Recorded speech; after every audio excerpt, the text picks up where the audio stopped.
Welcome to This Explainer. Today, we're unpacking what is honestly a masterclass in building educational reforms under extreme constraints. We're going on a really fascinating deep dive into an incredible document. It's a strategic guide designed specifically for a green skills specialist working within UNRW's Technical and Vocational Education and Training, or TVET, programs in Syria. We're going to look at the exact frameworks, timelines, and strategies required to completely modernize a curriculum from the ground up. Right off the bat, ask yourself this: how do you actually teach green skills in a resource-constrained crisis zone? It's a heavy question, isn't it? A lot of times, we kind of operate under the assumption that green skills or environmental education is a bit of an elite luxury, something you only worry about after your basic survival needs are met. But this strategic guide completely flips that assumption on its head. In the context of UNWA Syria, teaching green skills isn't a luxury. It is an absolute, urgent matter of survival, resilience, and employment for Palestine refugees. It's about reducing costs, protecting health, and finding real work in incredibly tough conditions. Okay, let's dive into this. We're going to treat this 9-month assignment just like an architectural blueprint, moving through 4 clear phases: the foundation, the blueprints, the build, and finally, the handover. Starting with Phase 1, the foundation. The green TVET vision. Now, before we can even think about building a curriculum, we absolutely have to assess the actual ground realities of the UNRW Syria context. You can't just copy-paste some broad global climate framework and expect it to magically work, right? The specialist in this role is tasked with translating massive, distant global climate concepts into immediate, practical livelihood pathways. Because for a population facing severe economic hardship and displacement, broad climate action really just means local water stewardship. It means resilient construction to keep a roof over their heads. It means repairing equipment because, frankly, buying new just isn't an option. The vision here is to make green skills directly tied to economic survival. So what exactly do we mean when we say green skills here?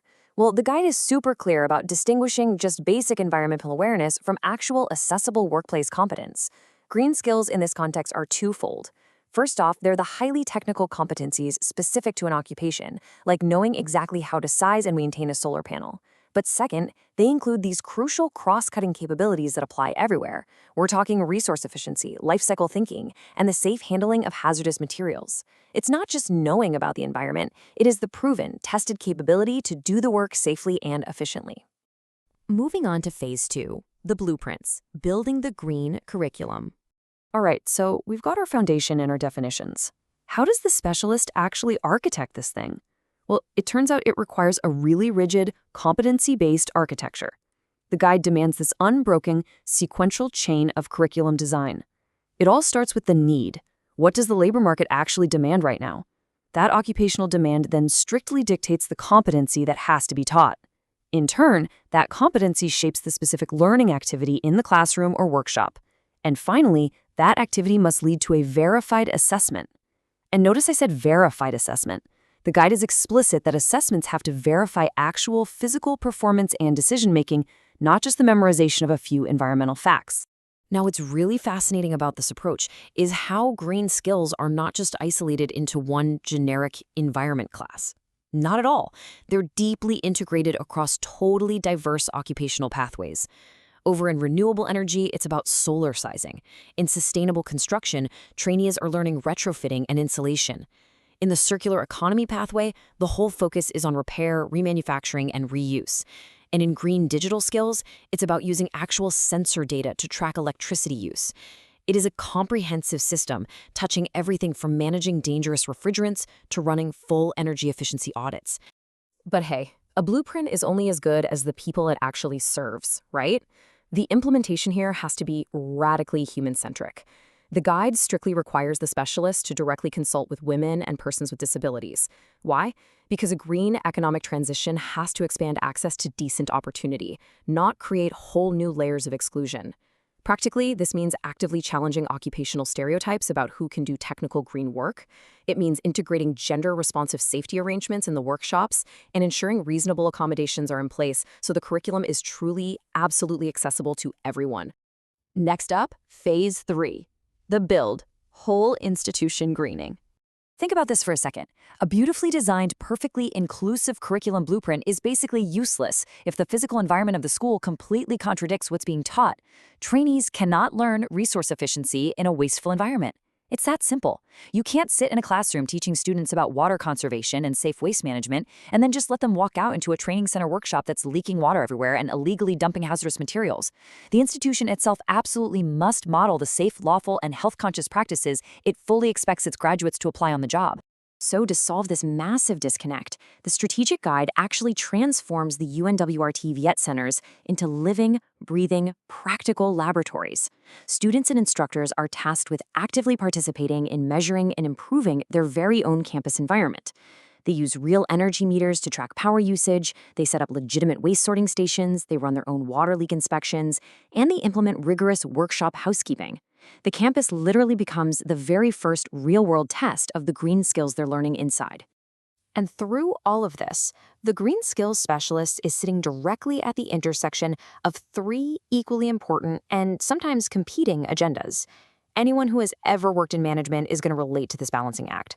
33% of the focus is about improving the sheer baseline quality of vocational education. Another 33% is laser-focused on graduate employability, making sure trainees actually get hired. And the final 33% is driving the actual environmental transition. If literally any one of those three pieces is missing, the entire structure falls apart. And that brings us to phase 4, the handover, the 9-month legacy. So let's talk about the immense challenge of this assignment, the timeline. The clock is literally ticking from day one, across a ridiculously strict schedule to make sure things actually get finished. In the first 30 days, the specialist has to lock down the baseline and all consultations. By 60 days, the competency design and prototypes have to be ready to go. By 90 days, they are actively piloting modules and running training of trainers, or TOT, programs. The final phase is entirely about governance and institutional ownership. It's a relentless, nonstop pace deliberately designed to prioritize rapid, usable products over endless theoretical planning. 9 months. That's it. That is all the time there is to shift from this massive list of broad responsibilities to a fully sustainable, locally owned system.